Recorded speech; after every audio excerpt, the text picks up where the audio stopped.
What is going on, everybody? It's episode 160 of Pop Culture Crisis. My name is Brett. I'm here with my co-host who is laughing. What is your name, please? I'm not laughing. Hi, Crisis Actors. It's Mary. We're very calm and collected today. She's lying. She was not calm and collected. You're lying. She was making a face. You're crazy. What are you talking about? They're doing the thing that they always do when we have this guest host with us today. Please introduce yourself. Hi, I'm Hannah Claire Brimla. I'm a writer for timcast.com. With a new sign behind you. Yeah, I'm loving this heartbeat situation. We are getting a new one. There's a secondary part to it that's going to come very soon that says live. It fits with the branding, the logo on the... It's because we have our finger on the pulse of the culture. Oh my gosh, yeah. I actually was wondering. I was like, I like it, but what's the... It's on our YouTube banner. It's part of the branding. The thing is, I'm so lucky to be on the back side production of this that I actually never check your YouTube channel. Yep, you spend too much time with us as it is. No, it's not that I spend too much time with you. I can spend more time with you. See, I'm trying to sit so you can see it as appropriately as you can. It's perfect. I'm going to move it a little bit once we get the other half of the sign, but I was too excited. I decided to put it up All today. The viewers are just as excited, I'm sure. I am sure. They are just as excited as I am. We got a bunch of stuff to talk about today. We are going to talk about the patron saint, the other patron saint, the original patron saint of White Boy Summer, the creator, Chet Hanx, in this very interesting article where he comes off as maybe like, what did you say, Mary? He's either the most genuine person in the entire world or he's the best person in the world at faking it. If he's faking it, then I'm scared for my ability to judge character. To discern character. He seems very down to earth. Yep. So we're going to talk about that. If you guys, we're going to talk through the article, but I recommend also checking out the video. He's very well spoken at, expressing his thoughts, like, more than you would expect from watching him pretend that he's Jamaican. From the guy who made the White Boy Summer video, you wouldn't expect him to be that. For a heavily tattooed white rapper, he's actually quite articulate, says Mary. He is. And then we are also going to talk about a new documentary that just got announced by Hulu called Victoria's Secret, Angels and Demons, which is chronicling the downfall of yet another famous American staple, just like Abercrombie and Fitch before it. They're just trying to kill them all, Brett. It's literally. Was there ever a documentary about Abercrombie? Yes, there is now. Nice. There's one out right now. So we got that, and then we've also got Mickey Rourke said all the things. Thank you. Mickey Rourke did an interview with Piers Morgan, and basically he went through a checklist of all the stuff that he could say that was relevant to culture today, and he did. And we're gonna go through that stuff. We got Podluck, we got a bunch of other stuff. So if you ladies are ready to get into it, we will just get right into it. Are you ready, Mary? We're ready. Are you ready? Let's do it. All right. So it says, Chet Hanx attributes years of alcohol and substance abuse to the fame of famous parents Tom Hanks and Rita Wilson. Now, I do think that that's a little bit misleading. It makes it sound like he's blaming them, and when he is not. In the video, which I'm surprised I hadn't seen before because it was 4 months old on his YouTube channel, which I'm now subscribed to, by the way. We are all subscribed, and to when I went to follow him on Instagram, it was so funny how many people that work here are now following him. That's because you guys made us do this. You've been you guys have been you don't understand. I was Chet Hanx. I was like, Carter? Why is Carter following? Right?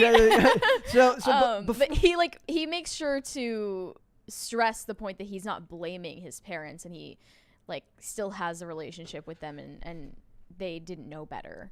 And the craziest thing about it is he does more to take ownership of his actions and to not lay the blame at the feet of other people than just about anyone in Hollywood has done in the last 20 years. Yeah. And all you can think of when you're doing it, it took about 5 minutes of me watching it not to hear it in the Jamaican accent. And then after that, it's like, this guy is... first, before we do that, though, we can go and watch his video from yesterday. Or he has a new one today. His new motivational clip. He has a new motivational clip, so here we go. Oh, my goodness. Foods, if you want your workouts to stick, you can work out all you want. It's not going to make any bit of difference if you're not eating the right foods. Period. That's a fact. Period. I worked out my whole fucking life. I never weighed more than $160 until I got my diet dialed in. That's a fact. So I got my diet dialed in. I worked out every fucking day. I was sober. I started journaling, praying, reading, meditating, praying to fucking God, asking him for everything, asking him for clarity. You need to eat the right foods. So that's Chet. He's on a religious / nutritional kick now. Well, he's general wellness, I guess. He has a private training service called Hanx Fit. Yeah, and so the idea here is he's doing like motivational, not motivational speaking, but what'd you call it? Like hyping you up to work out. Yeah, he's kind of basically thing? like a hype man, and like I am aware that this is a man selling a product, But he's damn good at it. If like on one hand, he's either really really good at it and selling me a product, and I'm like, okay. Does he make you want to stay sober and get jacked? He and does. Pray? And pray. Mother effer. He somehow manages to include the F word right after So God funny. anytime he's talking about God, and it's my favorite thing. So like right now, like this is one of those things that started out as like almost like a meme type joke when I was talking about Chet Hanx. Yeah, but and he doesn't mind playing that role, but he also is like a person with substance, it appears. Yes. I think it's funny because at first you guys were like, he is so like out there and kooky, and now you're like, no, he had some good tips. Like I feel really motivated after listening to him. Like we're gonna join the Chet Hanx cult. I really think you have joined. This is like a Chet Hanx cult podcast at this point. One thing he gets into is that when he was acting out, his parents sent him away to those nature retreat wellness things to get your kids in line. The things that Paris Hilton has basically been like the troubled against. Teen industry subjects. And he said that that's exactly what happened here. But again, he takes ownership because, look, my parents didn't know that. Which These Paris people, said the same thing. I mean, they obviously advertise as something far different than what they actually are. So and they know, like, when just imagine being like the guy owning this company, and you're like, this is Tom Hanks's son. I'm gonna milk him for. You're not ready to go home yet because you're paid by the day there. So they're gonna keep you there as long as they can possibly keep you there. So he says he added, my consequences could have been a lot worse, and I was very lucky it didn't turn out that way.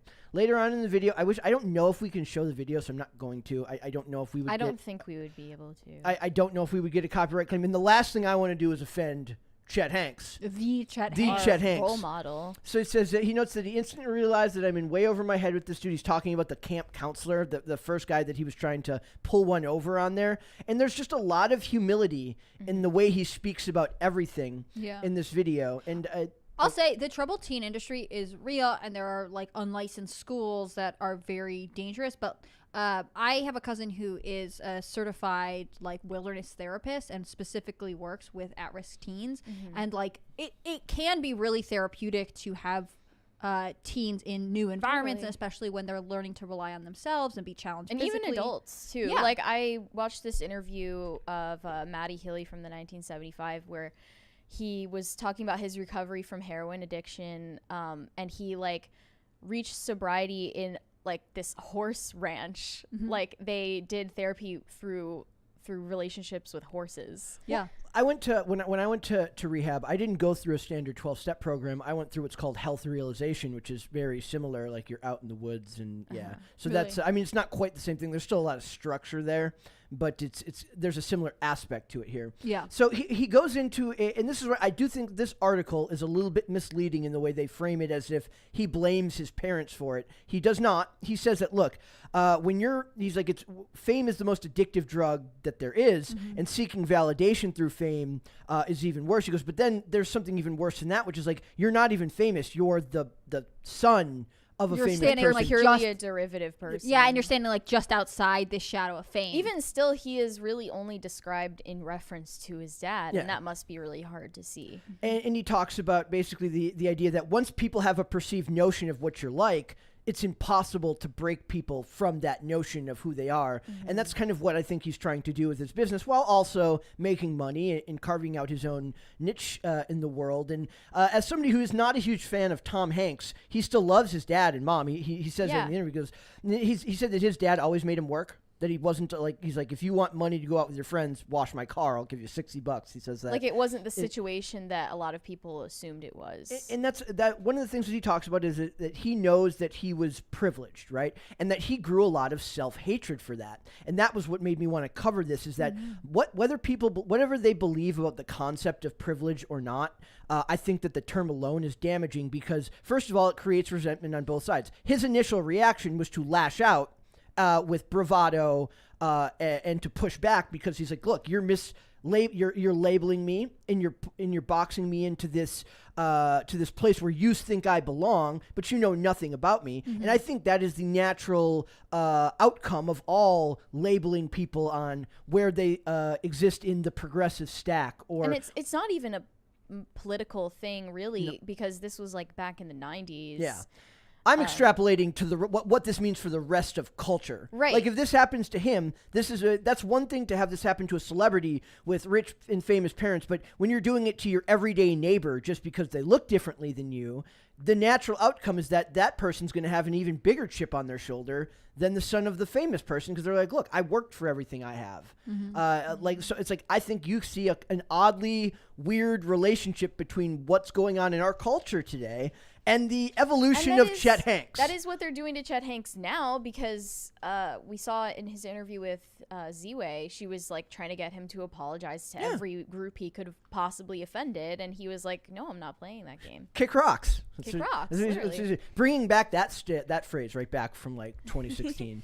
So the other thing, Brett's cultural icon. he slowly becoming so. And then the other thing that like the reason why this guy I identify with this guy so much is after he finishes the first video, not the one about the wilderness, but the other one is he finishes the video and then he adds more at the end, but he doesn't reshoot it. He's like, look, if I'm going to be as vulnerable as possible and as real as possible, I can't reshoot this because it won't come off as authentic. And that's exactly something I would have done. I would have never wanted to like reshoot it because the moment you say the same words again, they do not carry the same resonance or the same very notion. Rehearsed and unnatural. Yeah. So all he's really doing is editing. Like he edits around like coughs and stuff in the video, but it's one long through. And then he comes back later and talks about how he had to add the part about not having a strong male role model and not blaming his parents for his behavior. He's like, look, I could have gone back, remade this, and worked it into the original video, but then it would be less authentic. And like you said, I don't know if he is the greatest actor in the history of acting, but I don't think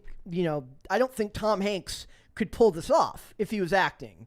So I have to believe that what he's saying is real. It runs in the family. Is he still selling a product? Yes, he is absolutely selling Hanx Fit, which is he advertises it as self-mastery. So what he's doing is very, I guess, what Tony Robbins, was that who that was in the who's the one who did all the motivational tapes back in the 90s? Tony Robinson?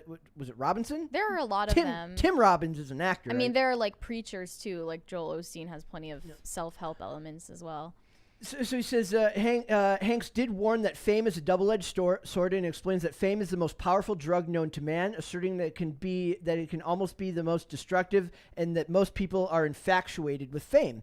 And in this day and age, in the social media generation, I don't know if that's necessarily untrue, but I think that with most people looking for a way to monetize their do you follow what NIL is, like name, image, likeness for athletes in college?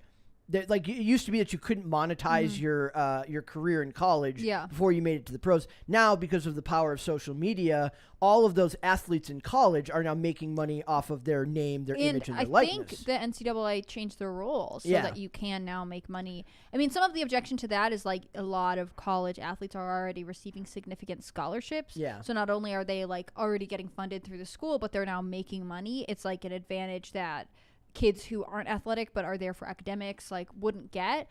I will say that like while I think his analysis of his experience is interesting, it's definitely more nuanced than the headline gives it credit. Like, to be clear though, he is still seeking fame. He still wants to be famous. He's saying that he's taking his own path, and the idea here is that he's not and he doesn't shy away from his parents or that stuff, but he says on good terms with them. But he says right here, says, seeking validation from fame and from others only amplifies your misery, Hanx added, elaborating that true validation can only come from within yourself, and clarifying that from his own experience, the concept of fame was even more complicated because on top of fame already being toxic, I wasn't deemed even famous. I was just the son of somebody famous. And he said that his dad, they took him to meet George W. Bush. And George Bush was like, what's it like being the son of a famous actor? And he's like, freaking, I don't know. But what's it like not being Chet Hanx? Oh, see, I would argue know. probably it's a similar question that like his daughters, like Yeah. Jenna Bush, is she Jenna Hager Bush or whatever now? Jenna and Barbara got asked, like, what's it like to be the president's daughters? Like, I don't know. I was always my dad's daughter, and then he became the governor, and then, you know what I mean? Yeah. Like, I think that's a very strange question to ask people. Just partially because, like, what are you supposed to be like? Well, compared to the time I was somebody else's son, you know what I mean? Yeah. Like, it doesn't make any sense. I don't think it allowed him really to reach his own identity, like coming of age, becoming a man. Yeah. And I thought it was like very, very authentic and vulnerable to say, like, he said, I felt like I had to make up for that so that I could be a man. That's the truth. It's not just anger. It's shame, insecurity, and self-consciousness. He says he was ashamed of his upbringing because of how people perceived him. Well, and Yeah. also, like, his reaction to the way he's handled their upbringing and all is very different from his brother. He has a brother Colin Hanks, who is- looks basically like Bill Hader, like, but also whichever. he's an established actor in his own he's right. and he, like, as far as I know, I mean, maybe he would do tons of public interviews, but, like, he's much more withdrawn. It seems like he's way more private. Like, Chet Hanks is definitely much more of the, like, public. I want to tell you about my personal experience. Colin Hanks looks like he got stuffed in lockers in junior high, and Chet Hanks looks like he stuffed Colin Hanks in lockers in junior high. Which one is older? Colin. Is Colin older? Colin's Okay, so older. Colin looks. He looks like the Jeffrey Aaron, the guy who was married to Christina Hendricks, the actor who was married to Christina Hendricks. But like just kind of dorky looking. He looks like Bill Hader to me. Like, No. if you put Bill Hader in a lineup with Tom Hanks and all of his sons, I think I'd be like, yeah, he's related to them. And one of the things that bummed me out is I love bounding into comics as far as a website to find stuff to cover. And what I like is that, like, I was reading the comments and, like, I didn't agree with almost any. They're like, "Oh, woe is you." I hate that. Who never had to want for anything. Like, I don't like the argument that celebrities have no problems because they're rich. They are they vapid and stupid? Yes, most of them are. But that does not mean that they don't have their own problems. And substance abuse finds a way into the life of many people beyond just because you're poor. I think we've been falsely led to believe that, like, affluence or, like, monetary benefit protects you from, like, negative experiences in your life, and it's actually just not true. So, like, this comment says, hard to feel sorry for someone blaming their problems on growing up rich and famous. Like, did you even read the article? They didn't even read. They That didn't even wasn't read what the it article. was. So it's and I thought it was interesting that he still has a relationship with his dad and his mom. So that's kind of like, but he's not like. You don't see them posing in photos. Like, I was looking for a photo of, like, all three of them There together. has been one in quite some and time. and it was very old. He looked much younger at that time. So I just think this is a very interesting place to go from the guy who we were literally kind of memeing on. It was kind of a meme. The White Boy Summer stuff was kind of a meme. Dane is probably kicking himself right now. Yeah, it was a meme, and it was something he very intentionally did. Yes. So to gain fame, I So- will say. yeah. Or find his place in the world, and if that is Thing is, like, everybody seeks attention. That's Yeah. just a human behavior, and you have to parse out, like, your reasons behind doing that. And I think that he's at least approaching a better outlook on it. And the reason I wanted to cover this today, I was watching a video from a YouTuber named Dan Fan yesterday that I watch. She has a lot of comic reviews and talking about the concept of what negative content means. The kind of false narrative that you should just be positive because if you're just being positive, then you're not adding negativity to the world. But toxic positivity is actually a thing. But I was like, maybe we could do with covering something that's actually more positive once in a while. And when I saw this topic yesterday, first of all, I was annoyed that the article framed it poorly. They but did? felt like, well, yeah, because they framed it as if he was blaming his parents. I think the for- headline Well, is just a the little bit headline misleading. was- Yeah, that's what I mean. Yes, Yeah. that's why they got those comments. Yes, a lot of those people might not have even read Yeah. the article themselves, and I just thought maybe once in a while to try more often to cover something that actually I find positive or exciting. Not to say that I don't think that he's not selling a product; he's absolutely selling a product. But if it means that a dude acts like a human being and comes across like honest and vulnerable while he's on camera, and if it has to come from Chet Hanks of all people, then the world is getting stranger each and every day. It really is. Yeah. So there was some super. Well, I just wanted to say, like, the one thing I had an issue with was when he said that you can only find true validation from within. I strongly disagree with that because you're just going to find, like, a bottomless pit of, like, self-criticism or, like, than blind praise of yourself. You can't evaluate yourself as accurately as other people, and you're going to find true validation from like having relationships with other people, not self-discovery. I think that's kind of a lie that is propagated by a lot of celebrities, like self-love. I've come to realize, like, as somebody who's more of like an introvert and is far more of a loner than most of the people in Brett's my a life. loner. He's a loner, Mary. I kind of used to fit that notion. Like before I worked here, I worked mostly alone, skated with my friends on the weekends, but during the week skated by myself. Didn't see people at all during the week. He's but, a loner. I don't know if that's the word for it. No, Introverted. Introverted. It's fine. But the idea here is that, like, yes, you're not going to be able to, because I used to kind of attach to that idea, and you're right. I think that you have to objectively let other people look at you objectively, and then parse out what you believe is honest and real critique, honest and real praise, and build from there in a way. And that we as humans are social creatures to begin with. So he might be a little bit off on that, but he's kind of teaching a one-on-one course if that's what he's doing with Hanx Fit. He has great intentions. Yeah, He does. I would say it's like a balance, right? Like you're never going to receive the type of, or the level, the amount of validation from the outside world that would actually make you feel secure in yourself. But on the other hand, like if you become totally self-absorbed, Mary's totally right. It becomes either a pit of despair because you're never good enough, or it becomes like kind of vapid narcissism where you're like, no, of course I'm great, and you excuse all your own flaws. Yeah. Like, And a lot of celebrities oscillate between those two, and we watch that happen. Yeah. Like Ezra Miller. I think part of it is just like when you live for fame, and so much of our day and age being famous is famous on social media. So it's tons and tons of people's opinions, and they're leveraging it at you, and you have like the number of likes, and you can really see when people like you, quote unquote, and when they don't. That becomes overwhelming. You'll never, ever, ever be happy chasing that. And so you need to have people in your life whose opinions and characters are like ones that you respect and value, because when they, give you positive feedback or whatever else, then it's meaningful. Then it builds up your life. Yeah, I don't what somebody in my family says to me or people that I know in the real world means a whole lot more to me than the nice or negative things that people say to me online, I guess. Are you telling that to your viewers who bully you? That bully me, yes. It doesn't hurt my feelings at all. It doesn't, I promise. There's some super chats. Brett's brother is in the comments being like, I can hurt you. Nerd! No, his evil twin Branthony is in the chat. That's very possible. Dizwiz said shotgun, and Hannah screams, "Excuse me."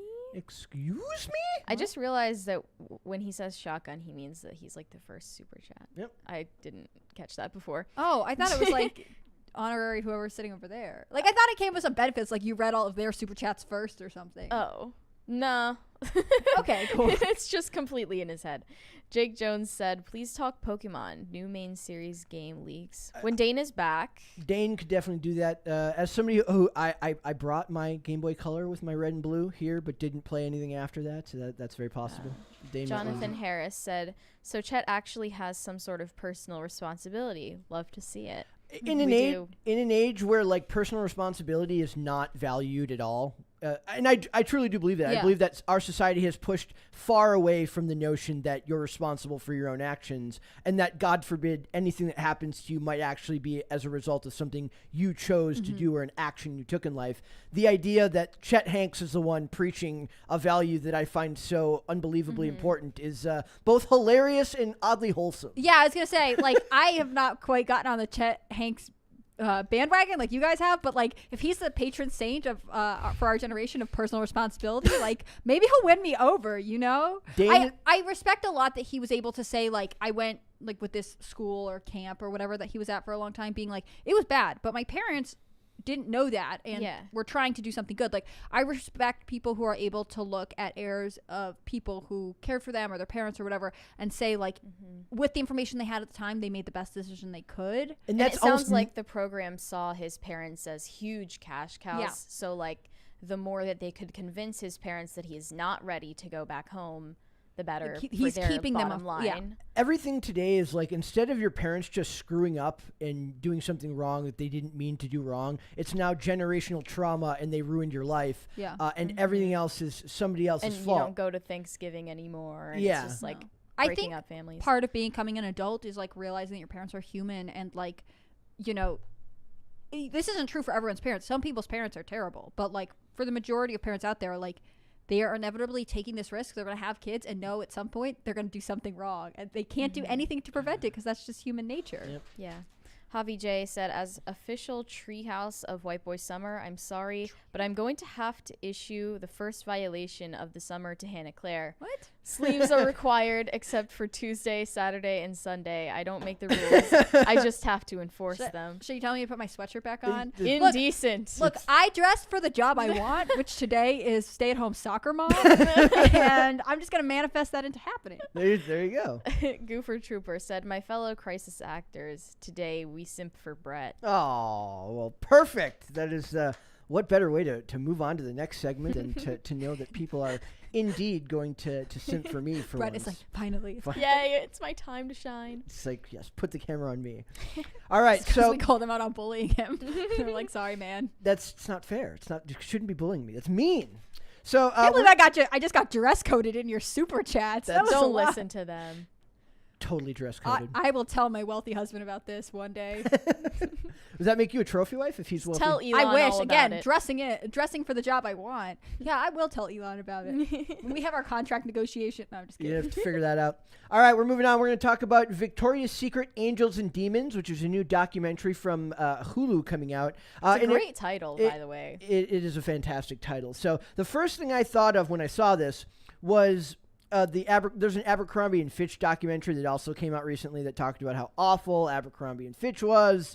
I think Abercrombie and Fitch was perfect in every way before they changed it. That's because Mary really believes in the early 2000s. She really does. I really do. Some people believe they should have been born in the 60s. Mary is like, I should have been a teenager in the 2000s. I honestly should have. That is really like anybody else who's like, I was born in the wrong generation. It's always like, I was supposed to be born in the 50s because they're like, supposed to be born in the 70s because I'm hippie. yeah, There's like, no, bring me mall food. Give me sensory overload in a dark store where I can't see any of the products and I'm just smelling cologne. It's getting sprayed in my face. And lots of logos. The beat is like, ns. And Somebody there's brand scream. consciousness. And if you have the wrong brand of jeans, don't come to school tomorrow. And I had a girlfriend who worked at Hollister. Brett had a girlfriend. Who Wow. they said the No. rule. That was so They said mean. the rule was that like if that when they did job interviews, like you only hired them if you yourself would also have sex with that person. That's so gross. That was Wait, like- they said that? She's like, yeah, unless like the people interviewing thought that you were doable, they wouldn't hire you.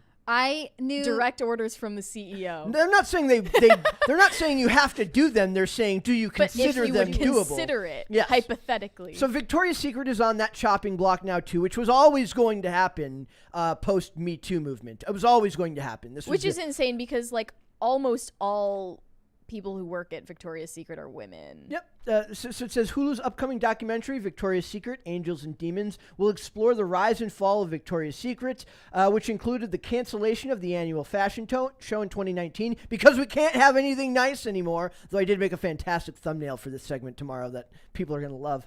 It's such a weird coincidence that they canceled it before COVID, which was like the wave of everything in person getting canceled. And like they lost steam before that.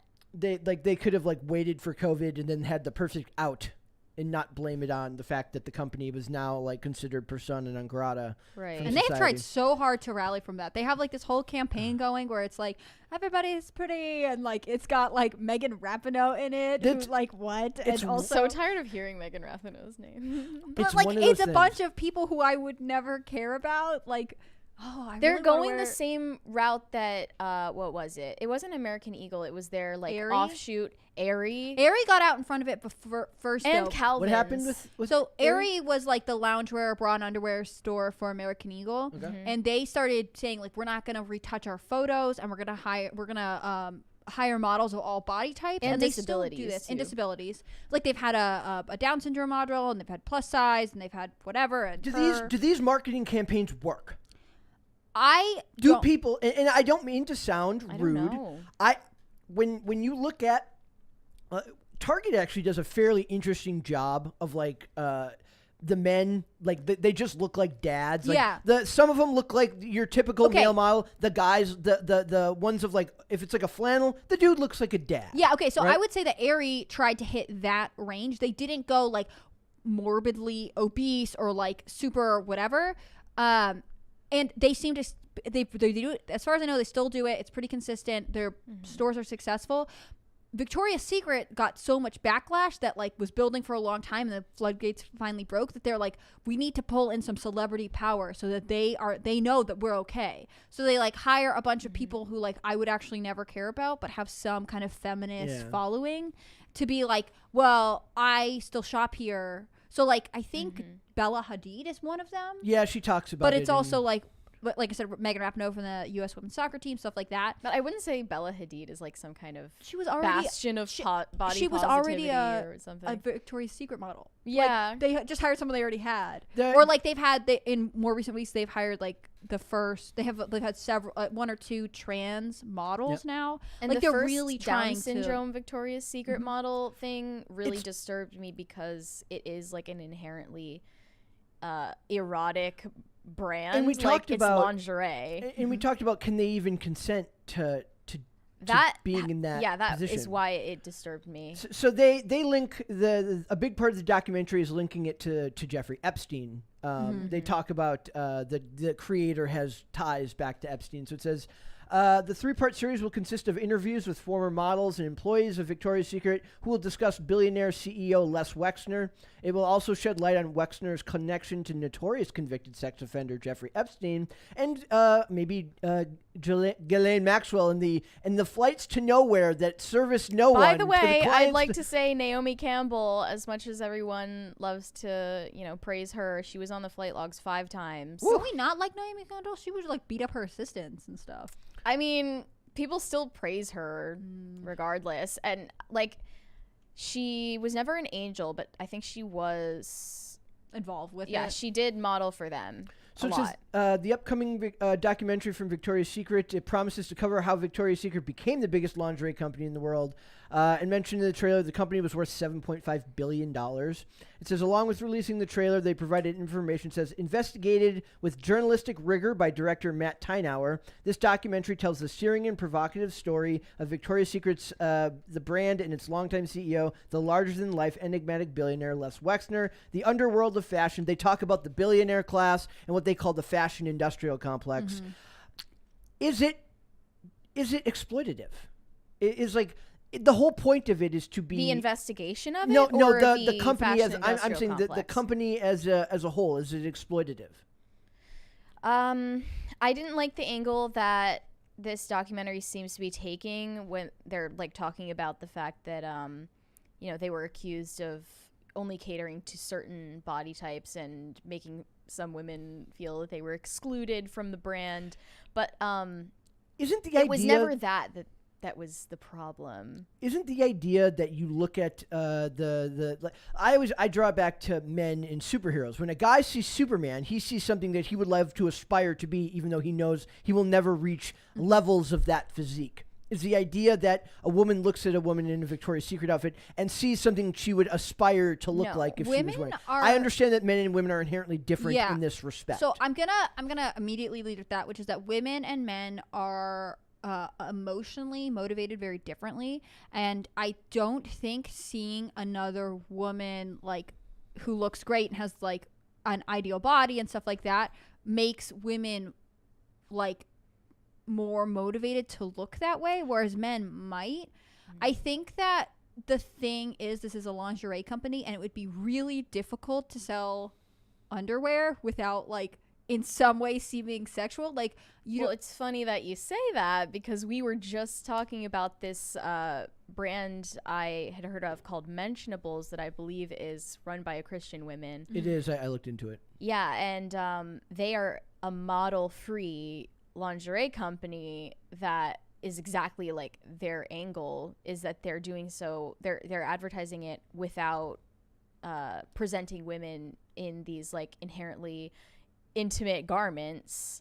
And like, Yeah, it's all like I've seen them mannequins. before. yeah, it's on mannequins and hangers. And I've stuff. seen them before. I mean, theoretically, even with a mannequin, you're outlining the female form. Yeah, So, yeah. like, you're still kind of showing But then off it's women. not a person, you know. It's not a person. But, like, I think what's wrong with Victoria's Secret is that it became, like,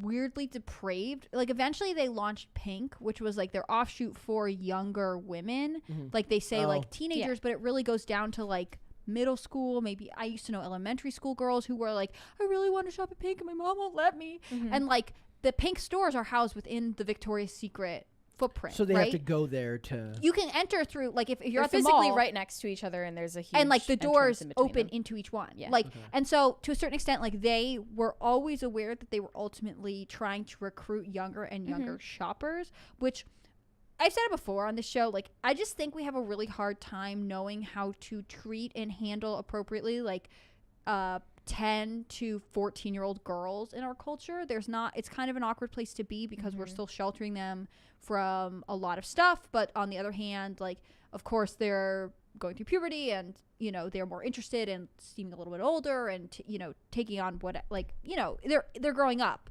And that's inherently awkward for us, as I think any kind of, I don't know. Well, I just we're think not culturally we able to struggle like with it. contextualize something in between a child and an adult at this point. And I don't know why that is, if it's like the sexualization that's aimed at children. I think it's that, like, we start sexualizing really young children in a weird way, but then we don't know how to appropriately handle, like, age appropriate maturity, right? Like, we have like this on off switch approach, and that doesn't really make sense.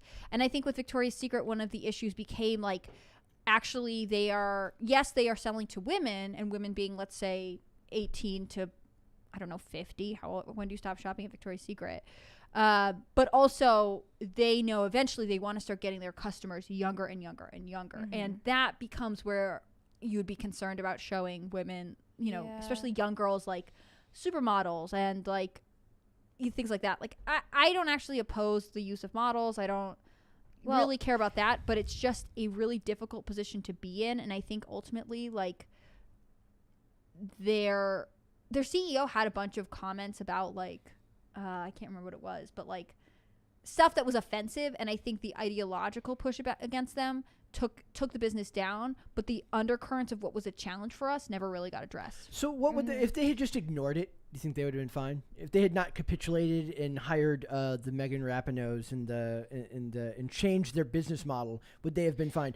I ask all the time. I'm like, do normal people, normies, not the people who are politically, sociopolitically initiated, do they care about the advertising? Like, yeah, does a normie marketing. care that, like, is a normie who's walking down the mall, whoever's still going to malls, as a Minnesota resident who grew up going to the Mall of America, I still have a deep-seated love for the mall still, right? So is an average person who's not aware of, like, what we would call, I guess, the culture war. I don't know if that's still something. Whatever, yeah. Yeah. And they go down there. All they see now is, like, Megan Rapinoe not looking like a Victoria. No offense to Megan Rapinoe, but not looking like your typical like what Victoria's has Secret. historically been A Victoria's on those Secret model. walls. Do they care? Like, are they looking at it and thinking, like, well, at least they're being more inclusive about their models, or are they thinking, like, I don't want to go in here now because that's less appetizing? No, visually? I think they think, I really need to buy a new bra. Where do I go? The mall has a Victoria's Secret store. Yeah, I'll go there's buy one not there. really any thought given to it other than, like, on social media where people get enraged about things like that. Or, So would they have just been better just ignoring it and just I- going about their probably, business? But, like, the problem that I had with it, which I was talking about with you earlier, and I hope I've thought about more to articulate it, is the body positivity stuff. Them not being inclusive enough was never the problem with their marketing. The problem with their marketing, that I have with it, which I'm sure a lot of people will disagree with in our contemporary age, is that it is inherently indecent to present these images of women in intimate garments that should only be seen in an intimate setting when they are blown up in these gigantic images on the glass walls that face out towards the people walking by, married people, children. I remember in the 2000s when they did that, still being a child walking past that and feeling extremely uncomfortable. Yeah, because I do too. I remember that is that. not like a decent thing to have in a public space. A lot of people would disagree, but like the problem was never that like, wow, they're too thin and hot, whatever. Like that was never the problem. Even though other people will make that argument. Yeah, the problem was that it has something to do with like the dignity of the people being shown. And the Well, degradation and it's of like- our culture. Yeah. When people get upset about seeing like swimsuit models used to advertise like alcohol or whatever else, like it's the same thing. Like if you have to constantly use basically naked women to get them to come into your store, like not everyone wants to be exposed to that. And how does that around make every mall married corner. women or like women in relationships feel when they're trying to shop for lingerie and their partner is with them and there are all of these images of other women around them? They That should is learn their lesson about making men uncomfortable. go shopping with them. That's what they should learn. I mean, I don't like it in the first place as like that's like a public thing that we do, but like think about that from the marketing perspective. It was never like, wow, like I have Down syndrome and I feel like there should be a picture of someone with Down syndrome on the wall here. Like that was never even close to the problem. I just think no one ever challenged Victoria's Secret, you know? Like it became so Remember iconic. Fredericks and of it's Hollywood? like- Is Fredericks of Hollywood still around? I don't know. That's still a I don't know what thing? that is. Oh, man. No idea. Okay. Also in malls. But you know what I mean? Like there's not like, it wasn't like Victoria's Secret beat out something else. There's no big competitor. Right, like really. there's some for like I think is it Lane Bryant or something that for like literally women who have like triple D breast, like they're kind of a specialty Torrid, style, whatever it those is. I don't remember things. what it is, but there wasn't like a competitor that was like we also sell. And by underwear. the way, like I feel like maybe I'm wrong, whatever, but I feel like the Victoria's Secret sizing is inclusive enough. Like they'll tell you you are whatever size you want to be, so you buy something. Like they just make it up. if anything, the sizes are too big. So they talk about the creator's connection to Jeffrey Epstein, and they say only 2.5 years since Victoria's Secret canceled its famous fashion show in the wake of the Me Too movement. So they directly correlate it to Me Too and say, and yet it seems like a mass psychological event has occurred, and half the world has forgotten the conversation as to why Victoria's Secret, as it is now, or VS as it is now known, needed to change in the first place. And this is where I think they disagree with you about why it needed to change. Forgotten that strutting around in stilettos, bikini bottoms, and a push-up bra with a skirt of balloons attached to your hiney. I like the word hiney there. It feels vindictive to use the word hiney there. As the models did in one show, was not really a dream outfit for anyone. Forgotten that the wings could weigh up to 30 pounds and made adult women look like naughty putty. That such inane outfits were part of what created a culture where men in power, including men in power at Victoria's Secret, saw young women around them as playthings to do with what they desired. As if these women aren't multimillionaires Yes. and powerful in their own right. Also, I've heard that this could be totally wrong, but I've heard that often Victoria's Secret models weigh more than the average model because, like, to be able to have hips and breasts to show off in Oh, the I bra and see. underwear, like, you actually have to yeah, weigh they're not more. high fashion models. These are ready to wear. Yeah, and so therefore, like, they're actually like considered to be like if you look at like a Vogue or Chanel model who is like so thin you want to feed her a sandwich. Like, Victoria's Secret models don't. They look super fit, but like they're not necessarily that emaciated. It says that bringing those outfits back in an inclusive way is just advocating for equal opportunity objectification. I'm sure. See, this is where you go in a very puritanical direction when you don't understand the dignity or value of a woman and of the image of a woman's body. Yeah. Like, you end up wanting to just hide the whole thing if you are like separating the physical from the spiritual, I think. I think one of the things too is like Victoria's Secret's fashion show, like, did we ever need it? There are lots of actual famous lace and lingerie lines, like La Perla is one of them. I don't think they do a fashion show. Like, But it became like a whole people got like, really into it. They made it was money. hyped up It was a beforehand. concert as much and as like, it the no media one- Do about we need it. Fashion Week? Like I Do we said, need Fashion if- Week in Milan? If you're like, I mean, but that's different. But that's more of because- an art exhibit than anything. And those right? pieces are sold separately. Like what I'm saying is there's not another lingerie brand, as far as I know, I'm happy to be corrected here, that does a fashion show. Victoria's Secret did a fashion show because they realized that they could make money off of the consumer in another way. It's just an expensive ad buy. But really, they didn't have to close stores over this. People still buy their products. Like the extraneous thing got canceled. Victoria's Secret shares tumble after cutting 160 HQ managers' jobs to save $40 million. So all the begging, pleading, all the changing, all the claims that you're going to be more of this and more of that, and you're going to get with the times, it doesn't matter because people know inauthentic when they see one. Whether we believe that the original concept behind Victoria's Secret was exploitative or sexist or whatever people may say, it was still authentic to what they were trying to create, and people understand authenticity. They understand that Megan Rapinoe is not fit with Victoria's Secret. Whether they want to, they can pretend all they want. She doesn't. She does not, nothing in her ideological makeup, in the way she talks about the world, which to me makes me even more cynical, because then I'm like, okay, she's just doing it for the money. She doesn't actually think she's changing anything. This company represents everything that she's fought against. This is the crux of the issue with so-called representation and why people mistakenly think it is so important, is you didn't even think to ask someone what it's like to be blank, to have blank disability, to be this size, to have this experience.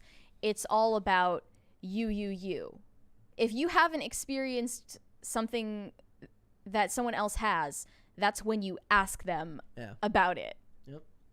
It's just like, I think about like Nike made these shoes that like they're supposed to be really like great for people who are disabled in a couple of different ways, because like you can step into them and they snap around your foot so that they are like easier to put on with, like I've seen a video of a woman who has a prosthetic leg who does it, things like that. If you have like certain neurological issues, like that is an interesting project to be like, we want to access and be available to more customers, so we're going to think of how our design impacts that. Like Victoria's Secret deciding that they're going to like up the size of their underwear like is not necessarily reaching out to someone who is plus what size about or that who has improves the product? right. Like it's not really innovation. Like in some ways the big thing about, I don't care Do they about up this? Do they up the size, or do they actually make different products for different? Like for instance, with workout, like with women's workout pants, that they make the high waisted stuff because it makes it easier to for your stomach, right? When you're working out, trendy, like, yeah. But I'm saying, but that's what I'm saying. Like, but that serves a purpose. No, I think that like that's so like the whole thing with ready-to-wear fashion is that we moved away from like custom tailoring. People used to have fewer clothes that were made to fit them in a more specific way. And ready-to-wear fashion takes an average size and kind of guesses, and it's like, here you go. And that's why often it's like, I buy cheaper stuff, but like it doesn't really fit that well, and like I don't know, I don't really love it. So with the same idea with like the way lingerie, meaning like all underwear, started, is like women used to go in and get fitted at a tailor's for bras that fit them, and then they'd have a couple of them. And Victoria's Secret is the kind of thing where they actually want you to keep coming back and buying new, and now there's a new trend, and now it's summer, so you need this lime green one and like whatever else. And so they kind of take an average. Like when they decided that they needed to be inclusive to sizes, they didn't think, how do we make a product that is more comfortable for women who have like H cup breasts to wear? But there are companies that are specifically designed for those sizes, or like I don't remember what it's called, but there's some company that right now that advertises a lot on like social media that is like specifically for like women who have like AAA, like they're very flat chested. I think in some ways, you know, we forget that inclusivity could actually be about making more interesting and better products, instead of just being like, oh, well, we put a model who kind of looks like you in a picture. Like I would rather have the money put towards research and development than towards marketing. That's as far as it's always going to go to marketing. It's because that's the easiest. It's a path of least resistance. Oh, I'm aware. I think we should be honest about what would be better. So the last thing is the documentary talks about how Epstein was basically a recruiter for them in the 90s. It says the New York Times reported that according to executives, Epstein began posing as a recruiter for Victoria's Secret in the mid-90s. That's going to be in the documentary, leading to complaints and allegations. Wexner claims to have had no knowledge of the allegations again until Epstein's arrest in 2019. And they talk about the documentary is supposed to expose whether he knew what was going going on there. I don't know if I buy that they're going to give you a definitive answer on that, but we'll have to wait and see. That's I gonna be on mean, Hulu. I always feel like if it's allowed on a mainstream platform, no matter what it is, there are some things you're not allowed to say, topics you're not able to broach on Hulu. All right, there's a super chat there. Unavailable ID name said, is the modeling or fashion industry as a whole, in the modeling and fashion industry as a whole, Victoria's Secret is a public face. People have been ripping apart ANTM recently, and all it did was show what the industry was really like then. So Wait, what is ANTM? America's Next Top Model. Come on, I thought you liked the early 2000s. Oh, yeah. So they don't like America's Next Top Model because of what it exposed. Well, let's be real though. Tara Banks on that show. That is has nothing to do with what crazy. modeling is really I mean, like. I think modeling is like the modeling industry has an inherently unhealthy standard in a lot of ways, and it can be very brutal.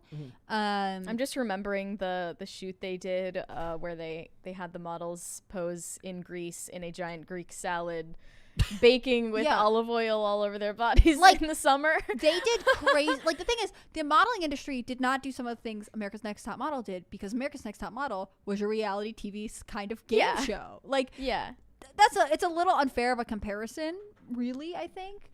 I don't think it was representative of the industry at all. But I think, like, I've always been interested in fashion, and I've always thought that, you know, the modeling industry is a very difficult place to navigate because, you know, models are told, and this would be horrible to hear, right? You're a hanger and you're supposed to be letting the clothes show off. And that's why there are specific sizings. But we push it towards a really unhealthy standard. And it's just not something that we've ever been able to navigate successfully. And I think having all this, like, well, we need representation, actually distracted from, like, what the major issues in the industry are. Yeah. All right, there's one more there. Bad Up said, high-waisted is to cover the fupa, Brett. Yes, I didn't have the true. right words As for they it. say, if they're leggings, if they're called leggings, why is your stomach in there? See, I love high-waisted stuff, but it's because, like, the smallest part of my body is my waist, so I'd rather have. Well, it is the trend right now. Everyone. It was trendy in the 50s. Like, everyone back off high-waisted stuff, man. I like it. I remember in the night, like when the movie Cruel Intentions came out, Reese Witherspoon has this one shot in just ridiculous high-waisted pants. I was like, that one, because it felt out of place even for the time, because that movie came out in like '99, and I was like, that would never come back in style. And lo and behold, like, I always loved high-waisted stuff. I've always loved that silhouette. It's really classic, and I bought high-waisted jeans on a trip to England when I was in high school, and came back and, like, wore them to school. I loved them, and was like, and I remember this girl looking at them. She's like, they're like I don't know if I can say this word on YouTube. Wait, what? Anti-sexual jeans, because they're so high-waisted, no one could get into them. And I was like, this is such a bizarre comment. But I wore them continuously. Chastity belt. And then they came back into style. So I regret nothing. Yeah, basically. I mean, mom jeans aren't my favorite thing. I think there's, like, you always have to dress for your own body, and there are a lot of different silhouettes that look better on people. all right, there's a couple more there. Yes. Thank you. Goofer Trooper said, how much for Brett to wear high-waisted leggings? I mean, I actually have $2 apparently. I have all my like, because I used to buy, when I would buy my pants, my skinny jeans would have to be brought in more at the ankle and at the knee. I promise that's Yeah, totally I'm telling normal. you, we gotta go back to Taylor's Okay, clothing. we used to go on trips skating, right? We'd be on tour in a van going across the country, and it would be the funniest thing in the world because you're expecting all these dudes who are like, everybody's dressed in black, you're listening to metal and you're listening to rap music, and you go in the van, it's like 2 a.m. and we're driving, and everybody's sewing their pants themselves. And it's just, it looks like a weird like suburban mom group, little but sewing circle. like I had a friend who brought them in for me, but eventually had to learn how to, like, at least bring your own the ankles in to make them fit better. So We need to bring back super, super, super skinny jeans. They never left for Brett. Don't even worry about it. He's on it. They never left for me. And Carter. Where's Carter? It's crazy that they were able to start marketing some jeans as mom jeans. That literally means, like, post-giving birth jeans to girls who have never given birth. Like I said, how is that a marketing tactic? if you want to manifest the life you want, you just start buying the correct jeans. dress for the life you job want. I'm just telling you. All right, there's a couple more there. Slav Nikki said high waist is just suburban mom wear. There you go. See, thank you for So recognizing says where I want to go. in life. SNL. Unavailable ID name said it magnified the industry. Models aren't treated as real people, and it's disgusting. Do you I think don't know. that's partially like because you're in a high pressure industry that has a lot riding on it, and I think if you don't have the name recognition yet, then yeah, you're kind of treated like trash. but Well, and I think that like it depends on the kind of modeling you're doing, right? Like Kendall Jenner, who gets to be the face Totally. of whatever jeans, they want both her face, her name, and she's got the physique for it. But if you're a high fashion model who might be really in demand, but the point is that people kind of know your look, but they don't really notice you because they're noticing this clothing, like that you're versatile enough to walk for a lot of designers. Like that is both the purpose of your job, and it's very kind of bizarre and dehumanizing. And I'm not sure that there's ever going to be a really healthy way to master I was that. going to say I don't think there's a healthy way to change any of that. It's just it's kind of the. I mean, I think if we could all focus on one thing, it would be like changing the Thank you. weight and like the weight. Basically, like we can't allow models to become so skinny that they are in danger. But And also, that's- like, you can't control but their that lifestyle. became more and more the standard of what design houses were looking for because they take Yeah. your measurements, right? So like they're saying like if you don't fit these measurements, you don't fit. And like for most Generally, adult it's just women, way too many extremes. yeah, for most adult women, you're not able to carry those measurements and carry a healthy amount of body fat. So that's the thing that I would focus on if anyone was asking. We were super chat. I don't want to read that one from Goofer Trooper. I'm sorry. Not don't- for free. Not for free. Bad App said, okay, I can't say this stuff on air. Why not? You read it. Does Tim have his own male enhancement line from BioTrust yet? No, Not to our knowledge. Thank I- you for the question. please contact BioTrust. Yes, you'd have to. This is Pop Culture Crisis. It's a different show, guys. They actually don't even sponsor us, yes. so bye. IRL is on tonight at 8. You'll have to ask Yep. Ben. So And if you super chat $1,000, then you can do it. he'll take the question. So all right, we're gonna move on. We're gonna talk about Mickey Rourke. If that's a name you haven't heard in a while, he went on Piers Morgan and he said Just all had the things. The most explosive interview ever He's like for no reason. I feel like he cliff notes.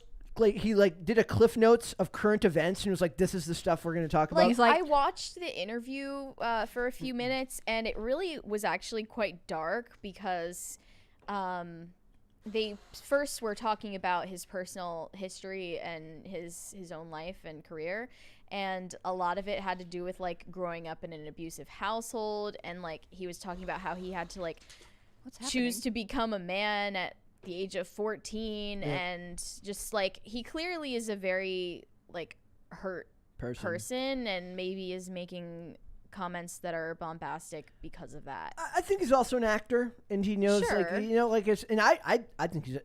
If anybody hasn't seen The Wrestler with Mickey Rourke, it's really, really, really, really good. That stares at me dead in the eyes. Look and go see. Okay, so it says this says Mickey Rourke calls out Tom Cruise, says that he's irrelevant as an actor. Like I feel like You this remember is when I said that like 6 months ago? That's almost Mickey Rourke is just satirical, ripping me like- off. like it's that, but then it's like Top Gun Maverick just became the highest grossing Paramount movie of all time in its first run. Titanic ended up, I think they meant Titanic, ended up making more Yeah. with its second run, but Top Gun Maverick just passed 600. There were a lot of people in the comments basically saying that Mickey Rourke is jealous and he's being petty. I also think it's like, no one's talking about Mickey Rourke. You know how to get Mickey Rourke's name back out there? He's To smart. attack a guy who's like having a good summer. He says the guy's been doing the same effing part for 35 years. I got Hold no on. respect for that. I have to object Whoa. immediately. And again, I at one point was on the show and said, like, I have literally never thought about Tom Cruise ever, Brett. I think he is sort of irrelevant. But You were all he wrong. hasn't played the same part, although he has played multiple military members. Who doesn't I would love- say Vin Diesel has been playing this same part for 20 years in That's Fast true. and the Furious 10. He played it, took a long break, did play other military roles, and then returned to the character. Like, that's not really a fair and then critique. ruined Fast and Furious. No, she's No, talking Tom about Cruise, Tom Cruise. like, did Top Gun, did some other stuff, then Top Gun again. Whereas Vin Diesel is if like, what he's saying is another that- one, another one. Someone also commented that Tom Cruise is the last real movie star. Yes, he is. Is that true? I believe so. I believe that at the very least he is the last big. When you think of like I don't really think of George Clooney. I think this anymore. is like an old guard, new guard thing. I Yes. think being like a movie star has changed because we're so integrated with other platforms and social media now. So I want to point out that Live Die Repeat. Like all of his movies, I actually reject the idea that he plays the same character over and over again. Vanilla Sky Rejects is this idea. I reject it. Vanilla Sky is nothing like Mission Impossible, which is nothing. Thank you. Do you guys see Edge of Tomorrow?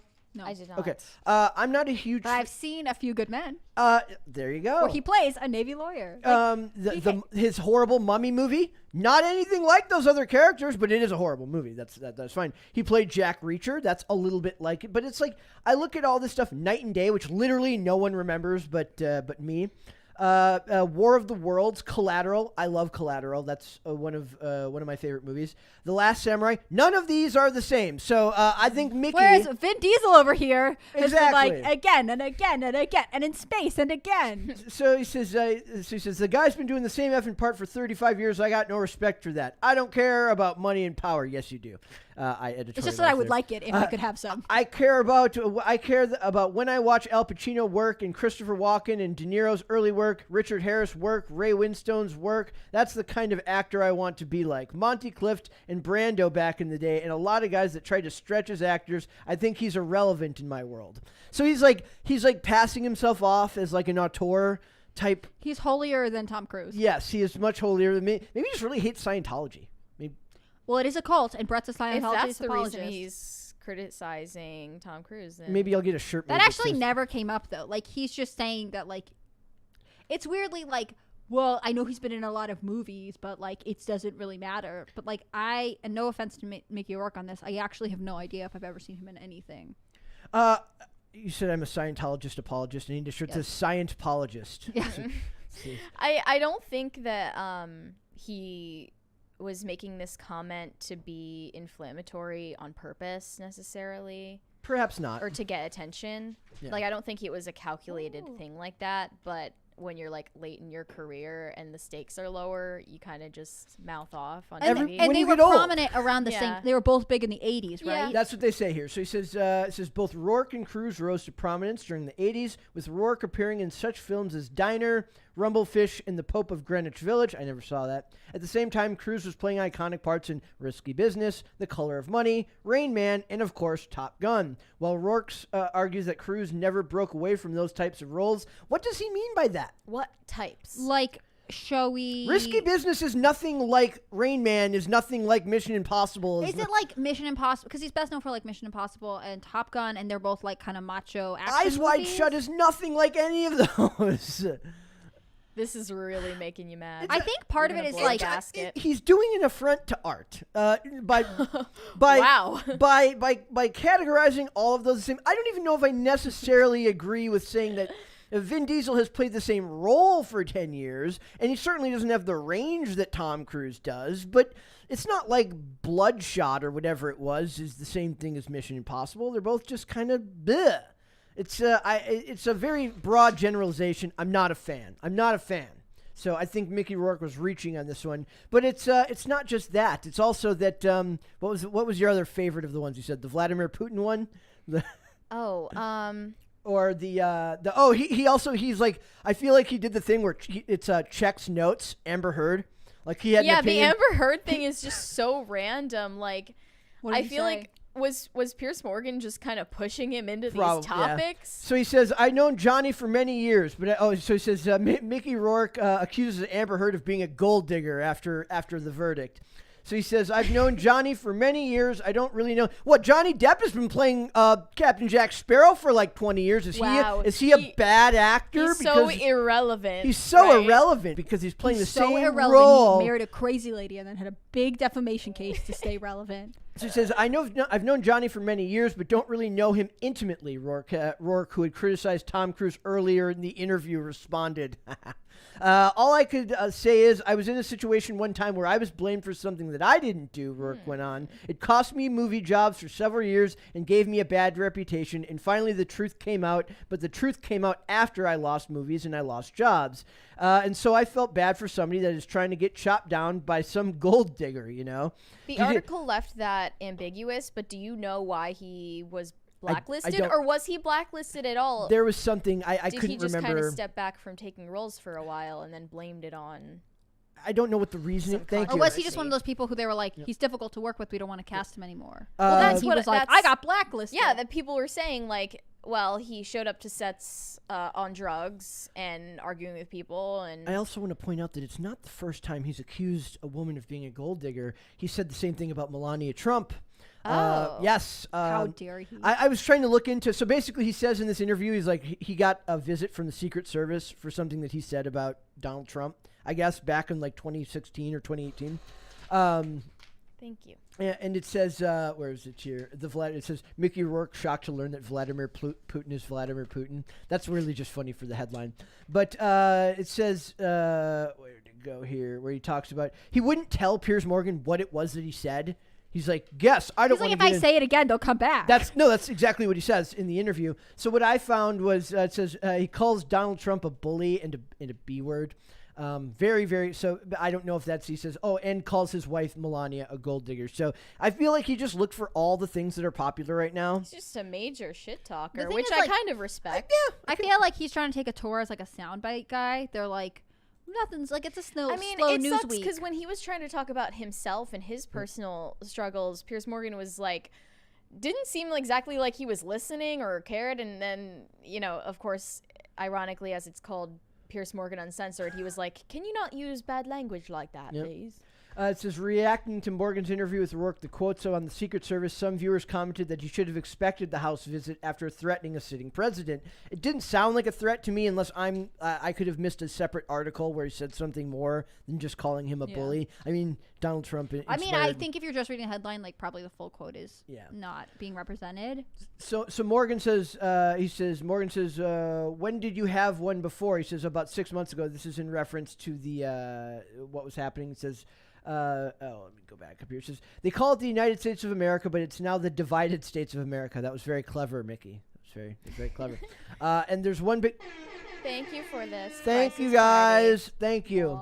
And it got fixed today, guys. There was I know that there was issues with the way the super chats were going yesterday. Like me and Chris had to come up here and We had work. Christopher Poole help Yep. us fix it. So it says and there's one big reason for that, but I'm not going to get into it because I don't need another visit from the Secret Service. Rourke told host Such Piers a Morgan. drama queen. He says that he was explaining that he had posted a picture on Twitter of the Statue of Liberty crying. The answers from Rourke to Morgan questioning became shorter from that point on. He says, when did you have one before? Oh, about 6 months ago. Why? Take a wild guess. Was it something to do with President Trump? Yeah. What did you say about him? Just the truth. Which is what? Read my mind. Read my mind. Or is that read my mind? And the Secret Service actually came to see you? Oh, yeah. And what did they say? A lot of S way over my head, so I got nothing to say anymore about nothing. It's like he literally just threw it out there, and then it's like, but, nothing about nothing. Like, I wonder it's because if Piers Morgan wasn't seeming super interested, he's like, I know if I throw this out there, it'll get his attention. the point is, what did you call it? Soundbite guy? Like, yeah, it seems like it's been a slow news week, so they're like, hey, if you want to come in here and say some stuff, like we'll start doing a bunch of articles. I really just wanted to cover it because these were all separate articles from different things. So I think you're exactly right that he's like literally all of this stuff came from different news sites where they're like, Mickey Rourke says all the things. I'm going to talk about Trump and Putin and Amber Heard. What is he said about Putin? I want to at least look at that. That was funny. He was says, shocked. Wait, what did he say? It says traveled to St. Petersburg alongside Putin to visit children stricken with incurable cancer. I looked over at Vladimir and I could see somebody that was genuinely concerned about what we were, about where we were, and someone who was empathetic, and he was there for a sincere reason, said the actor. He then compared the memory to the Vladimir Putin of the modern age, currently engaged in a typically Russian form of brutal and indiscriminate warfare against Ukraine and innocent men and women and children. I don't understand what he wants, Rourke began, and it's not only combatants that are getting killed, but old people are getting killed, young people are getting killed, schools are getting targeted, hospitals are getting targeted, all that stuff. It's not right. He later spoke... What? Never in my life has there been a world event or a piece of news where I've thought, I wonder what Mickey Rourke thinks. Similar to Meghan McCain. Like, why are we asking him about this? I This love is it. stupid. Rourke put his sunglasses on to hide the tears while struggling to talk about how he felt. I bet. This just... It makes me sad. I feel like he really is like, news stations must have it on speed dial. Be like, there's nothing going on this week. Call Mickey. He'll say something crazy. I love it. You should make the wrestler too. There's some super chats there. Slav K. Nikki, sorry, I still don't know how to say your name, said, thanks, Mary, for attempting the name. Well, you didn't tell me how to say it this time. It's still a mystery. It was also the same that got Tim to read the Luke Shaftcam bit from 545. I'm guessing you're meaning episode 545 of IRL. Luke and then the rest of that message, I'm sorry, I can't. I don't know what you said. Goofer Trooper said, Brett. Well, thank you. What say you? Voting for you. Thank you. Thousand Foot Deep End said, when y'all finally get merch made, you need a shirt that says, I'm not reading that, Mary Moore. Look, if you guys didn't send such risque super chats, then I would be able to read them more often. It's what we love about you guys. We're not an late night show. We're a middle of the afternoon show. Yes. It would be great to do Pop Culture Crisis After Dark. We're like right at for the website. We're at like after school special time. We kind of are like the reading kids are Rainbow. just racing home from school to watch their favorite podcast. We're kind of reading Rainbow / Magic School Bus esque. Is that what we're doing here? Yes, that's what we are. Fascinating. Gold Mecro said, what games you nerds playing right now? I don't play video games. I'm incredibly serious as a Why person. is it that everything that's relevant to Dane is happening the week that Dane is not around? Yep. I am in the midst of so the universe knows that we miss playing an emulated version of Teenage Mutant Ninja Turtles Hyperstone Heist. I've gotten really into Rubik's Cubes lately. Oh, man. But I'm not good at them. I'm okay, but I'm not great. Chris is good at them. Someone said Mickey Rourke is 69 and dying to be relevant again. Also, something about his cadence and speaking reminded me of Caitlyn Jenner. A little bit. I think it kind of looks like Dog the Bounty Hunter. You take that back. There's a love child between Doug the Bounty Hunter and Caitlyn Jenner, and then that would be it. Mickey Rourke, yes. You guys take that back. Dog the Bounty Hunter would never. I will walk off this set. Trooper said, I live for Brett's rants, heart emoji. Yes, well, I love to rant when you insult, when you call Tom Cruise playing the same role over and over again. Yeah. Brett's gonna go off. Yes, exactly. He also said, gotta get a shirt with Hannah Claire saying, read a book. It's good advice. It is solid advice. Look, there's lots of cool stuff in books, guys. I know they're not as flashy as TVs, but they're cool.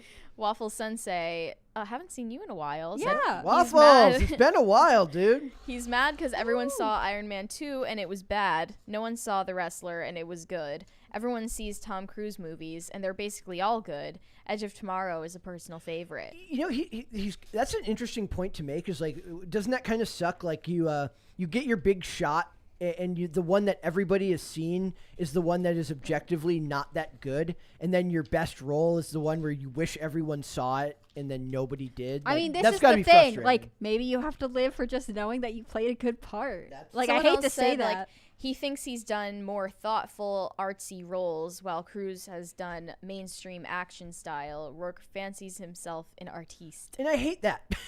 There's nothing wrong with being an artiste, but there's nothing wrong with making, mainstream stuff that people go to get away from their problems for 2 and a half. Yeah, I think when you're going to be an artiste about things, you have to sometimes accept that, like, you're not going to have the mainstream glory. I'm going to call you a nerd and a dork and tell you that you're full of yourself. Just do it because you like it, Mickey. Exactly. Mm-hmm. Eric Odolsky said, let's not forget when Vin called The Rock little brother. Yeah, does that make... I don't think personal? No, they don't like they don't like each other. The Rock and Vin Diesel. I think they should butt heads. They're bald heads. Have you ever seen that meme of The Rock? So funny. The Rock. They have to run full force at each other. The meme of The Rock when he's 23 and the meme of The Rock now, it says only The Rock could make The Rock look like a pussy. He's like 3 times bigger now than like he a was. candy ass? Yeah. Joseph said, Brett, you leveled up with that shopping comment. What comment? Which one? We'll have to play it back. Me We don't even remember what we were talking about 10 minutes ago. We don't even listen to ourselves, but we're glad you're all here. Thanks for joining us. Jonathan Harris said, on the point of Vin Diesel, if I got paid millions of dollars to play one role that I actually enjoyed with people I like working with, why would I want to change roles? Sounds like someone is absolutely. salty. Yeah, but no one absolutely. likes working with Vin Diesel. That's my only counterpoint to that comment. The Rock doesn't like working with Vin And Diesel. the director guy who was in it. And oh yeah, Who, like winced away from the him. guy who left for the last one. Yeah, but he gets along with Michelle Rodriguez and Jordana Brewster, and I thought the whole and thing rest was of that them. like people like didn't like working with him because he shows up and like doesn't know his lines and whatever else. But guys, I'm not the authority on this. I just oppose the fact that there have been 10 Fast and Furious. Someone said, I think Mary is just illiterate. She seems to not want to read a lot of these super chats.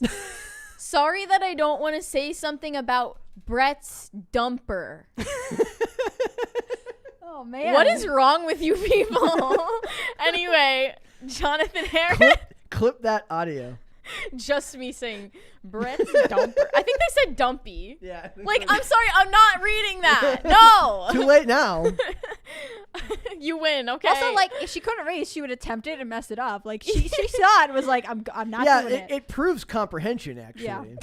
Jonathan Harris said, get Brett on Timcast and mention Luke's shaft cam. Thank you for talking about Luke's shaft. I don't understand. You guys, this is I pop love this culture episode. crisis. I love you so much, Super Chatters. Unavailable ID name said, you guys are the new TRL? Wow. Does that make Meet Carson TRL. Daily a That's Total Request Live? tough act to follow? How do you not know what TRL is? I don't know. Do you know what it is? Yeah, it was on MTV.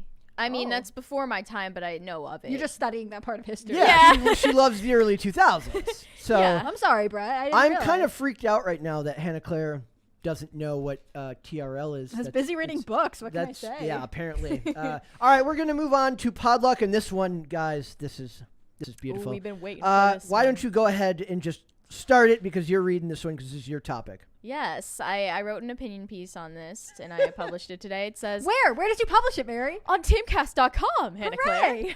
Well, our favorite website. An excellent newsroom, if I do say so Excellent. myself. Excellent. Soulja Boy makes genius marketing move in collaboration with LimeWire. That is right, ladies and gentlemen. Because it is the early 2000s. Do not adjust your It's that, sets. baby. You've got Kazaa in another Napster? Napster.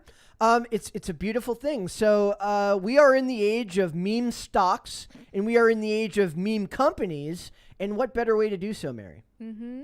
The defunct music piracy platform. Maybe that's Well, defamatory. it's a peer-to-peer sharing network, not a music piracy program. Expertly played on millennial nostalgia to promote its relaunch as an NFT marketplace. So LimeWire's new promise, they're restoring their reputation in the public eye. They are now going to be removing the barriers to entry for the world of NFTs. The question is, do you And get a who bunch should of be the face of this? you- Brett Soulja Boy. the guy who Yes! sold a bunch of off-brand video game systems yeah. to people for like 10 gazillion% markup. Notoriously in like 2018, Soulja Boy licensed like bootleg Chinese game consoles that just had like a sticker with his name on it. Yep. So many- it looks like they're working together to regain footing and restore credibility in the public eye, and they collaborated to make this advertisement, which I guess we couldn't show because it has the song in it. How many that's were cranked in the making of this collaboration? 2 to 3, I would say. exactly 420. I was really off in my guess. Okay. They cranked many that's. There was many that's cranked. So the advertisement, I'll tell you, shows 2 school children waiting for school to get out, and you can hear in the Virtual background school? the like steel drum of Crank That playing in the background. And they run home and they go download Crank That from LimeWire in the older iteration in the early 2000s, and they dance to that song in their bedroom, and then it flashes forward to them being adults and they're still friends, and they go rediscover LimeWire together as an NFT marketplace for music related NFTs. And how old are they? like in their late 20s. So I imagine like I've been hearing for years how millennials can't afford houses, but they can afford to buy a bunch of freaking NFTs on a marketplace run by Soulja Boy. Yeah, I was just wondering about that. I'm about to turn into a boomer and be like, look. They take 2 weeks off buying avocados, and then they buy some NFTs. Millennials either have like not enough disposable income or way too much, where they go on like emo cruises and like buy $5,000 Star Wars cocktails. And then they're like, I can't afford a house. I really like the idea that like Mary is like getting her anthropology degree, but it's in specifically the early 2000s. It's just that. It really is a study of like humanity at its pinnacle. It was. It was society. It was beautiful. That time. Has Soulja Boy commented on this publicly other than releasing the commercial? I looked at his social media and I didn't see anything, but I did see he was like commenting on LimeWire's, new announcements and being like, crank that. Yeah. I wonder what spyware apps are going to be bundled into your purchase when you download. I'm surprised that he never like. No, they literally said like, if this is true to the original product, every NFT you think that you purchased should turn out to be just a Soulja Boy song. Incredible. I'm wondering if he's now gonna have a resurgence on TikTok, like the dance that went with his like hit song is gonna suddenly like have this moment. It's gonna like everyone's gonna suddenly be really into this. Does this feel backwards to anyone else? Like out of all the people you get to bring back LimeWire, you get the guy who sold bootleg video game systems. See, that seems why it makes sense. Pair. It's incredible. He's always wanted to be an entrepreneur, and now he's like teaming up with the other most early 2000 things we could think of. I just genuinely think this is an incredible marketing maneuver on both parts. Yeah. And it's not even like a bad pair. It's just like that seems so out of place and yet makes so much sense. Because I think like in an age where companies are trying so hard to seem self-aware and break the fourth wall and to the point where it's very jarring and annoying, they tastefully gave a nod to like their shady past and the fact that they shut down because people were using LimeWire for nefarious reasons, and they did it in a very like self-aware and like humble way, and then introduced this new concept for the brand. I really liked it. Actually, it's kind of incredible. Like I was thinking, like Jay-Z launched. Remember Tidal? Do you remember Tidal was like Jay-Z's music? Yeah. Does anybody actually use Tidal? The only thing I knew was that like Beyonce started, only releasing music on there, but that isn't even the case anymore. Yeah, she's like, I love you, honey. We're married and all, Yeah. but I'm not making any money on Tidal. It's just not happening. Yeah. What this reminded me of was a conversation I had with Andy where he informed me about the resurgence of another late 90s, early 2000s pinnacle of society, and that is Radio Shack, which is back. How is Radio Shack doing? Mary, do you want to tell them what happened with Radio Shack? Well, they are rebranding as a cryptocurrency exchange. Sorry, I just clicked open the platform. tab. Whoa. All done by their incredible Twitter account. Yes. Well, that thing has, I'm like- going to go with the narrative that there is an intern at Radio Shack who has gone rogue with their Twitter account. Who needs sex therapy badly. Who definitely like has psychological issues. And I'm here for it. And I'm here for it. And we love it. So the first thing that comes up when you look at Radio Shack's Twitter, first of all, I love that they put devil emoji in the thing next to their verified blue check mark. He's going off. He's says crazy. So you go down here and he says launching Fitcoin, and it says right here, it says journalist, Radio Shack bad, Radio Shack, no you, journalist, blocks Radio Shack. And it's literally just making all the squirt blue checks space, mad. r/squirt space. Any engagement with this tweet, it's literally all sexualized. This is like stuff that we can't even say on the show. It's we? incredible, and this is all on the verified Radio Shack Twitter account, and it's Read all, the one that Wait, he's like, what? he's like, I'm not fired. Like, buckle up. Was that Please. up or down farther? I think it was down further down the timeline. But he was like, no, I'm not fired. It says people from my high school are getting married, and I'm being criminally horny on the official Radio Shack account. and they're all literally like this, and it's kind of the greatest thing ever. My favorite was the science. It says this is going to be the U.S. This says scientist says this map represents the U.S. in 30 years if we don't reverse climate change. It's a bunch of water in the middle of the United States. Wait, I found the not fired one. And then he responds, Please. "This is going to be the U.S. in a couple hours after I see your mom." The fired one is Shaq intern. It's from June 29th. He said, Shaq intern here. I want to take a sec to reflect on my post. IK, so I know you're expecting me to say, in my wildest dreams, I never thought that a tweet would go viral and to apologize. But I did because I know that shit was fire. No, we didn't get hacked. And no, I'm not fired. Buckle up, bitch. What? So good. If this tweet hits 10,000 likes, I'll make an OnlyFans account. Wait, so how did this intern will into the cryptocurrency thing? No, where does this Radio Shack got bought by a crypto billionaire, by like a Bitcoin millionaire. Yeah. And it's like literally kind of like AMC with meme stocks. It's like they've turned Radio Shack into a meme, and I kid you not, they have a store where they sell vintage radios, and it says Radio Shack Basics, where you can buy like an AM FM radio and a bunch of merch. I imagine they'd make the most money off of T-shirts because it is kind of cool to have a Radio Shack T-shirt. Do you think that there are like business schools at like serious universities that are now trying to teach classes in like what crypto billionaires and YouTubers and the economics of like trying to keep up with whatever they're gonna do next? I'm sure I feel like it's a whole class of people who just like do not fit into these traditional like, well, when someone makes a lot of money they tend to start investing this way, and they're like, I bought Radio Shack. He says change all the passwords before I'm fired, yes or no? But also feels like it's a stunt. Like I feel like it's not a real intern. No, it is a stunt, and that's the best part. Is like the company stock took back off after they did this.